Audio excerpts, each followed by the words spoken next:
Cette décision surprise d'Airbus, enfin surprise, on en parlera à 9 h avec vous. Lynn, ce sera tout à l'heure. Mais avant cela, dans l'info éco, à cette heure-ci, on va parler d'Haïti. Lynn, bonjour. Bonjour Pauline. Bienvenue à vous.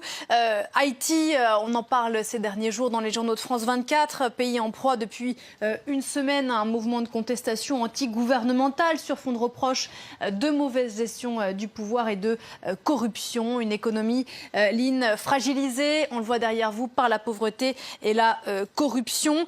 Ça fait des mois en réalité qu'Haïti fait face à cette vague de contestation sur fond de revendications économiques et sociales. Oui, plusieurs raisons à ces revendications. Il y a d'abord eu, Pauline, en juillet 2018, une première vague de manifestations, des manifestations qui avaient lieu contre la hausse prévue des prix des carburants. Les carburants devaient augmenter de plus de 50%. Et ensuite, avec ces manifestations, le gouvernement est revenu sur sa décision. Nouvelle vague de manifestations en octobre 2018, vous le voyez, cette fois-ci sur fond de corruption, suite donc à des soupçons de détournement de l'aide en provenance du Venezuela. Et puis, nouveau mouvement en février 2019, il y a tout juste une semaine, donc toujours ces soupçons de corruption et aussi ces protestations contre la pauvreté qui est parmi les plus importantes au monde. Mouvement de protestation qui interviennent dans un pays classé parmi les plus pauvres et les plus corrompus au monde. Oui, quand on parle de corruption, Pauline, on regarde notamment un indice, c'est l'indice de perception de la corruption qui est établi tous les ans par l'ONG Transparency International, et cela donc en demandant l'avis de la population.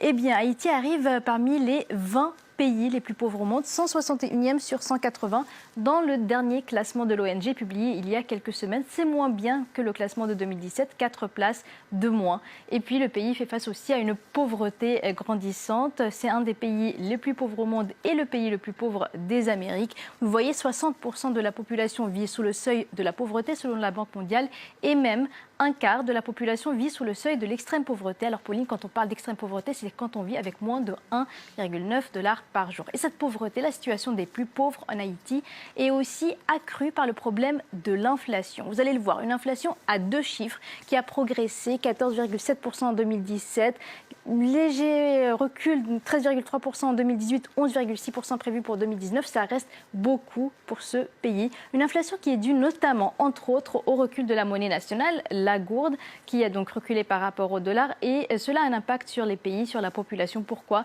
Parce que le pays est aussi très dépendant des importations. Il importe à peu près 4 fois plus qu'il n'exporte. Une fragilité, Lynn, accentuée par le fait qu'Haïti, on le sait, est extrêmement vulnérable aux catastrophes naturelles. C'est un des pays au monde les plus vulnérables aux catastrophes naturelles. 90% de sa population y est exposée. Et cette situation devrait également s'aggraver au cours des prochaines années sous l'effet du réchauffement climatique et du changement climatique.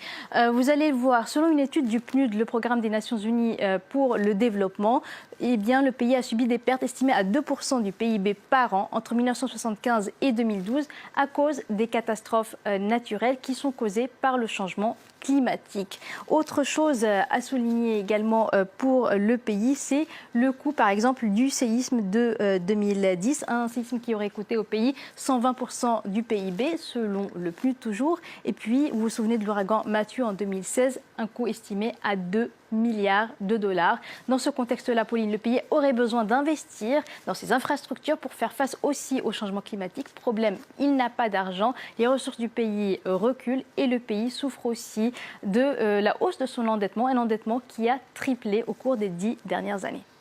Bon, le tableau est assez sombre. Est-ce que cette économie haïtienne peut compter sur des éléments un peu plus positifs ? Alors, quelques éléments, quelques soupçons d'espoir pour le pays, une légère reprise de la croissance économique au cours des dernières années.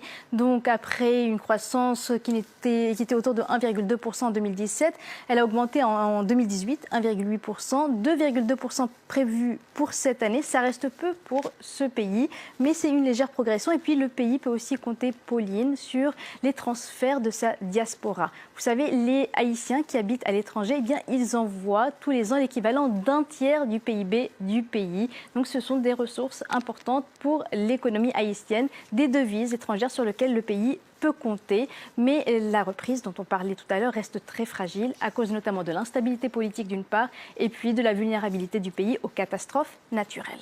Et on continue à suivre ces protestations, ces manifestations en Haïti. Merci beaucoup Lynn. C'était l'info éco, on vous retrouve à 9 h 15. On parlera d'Airbus tout à l'heure.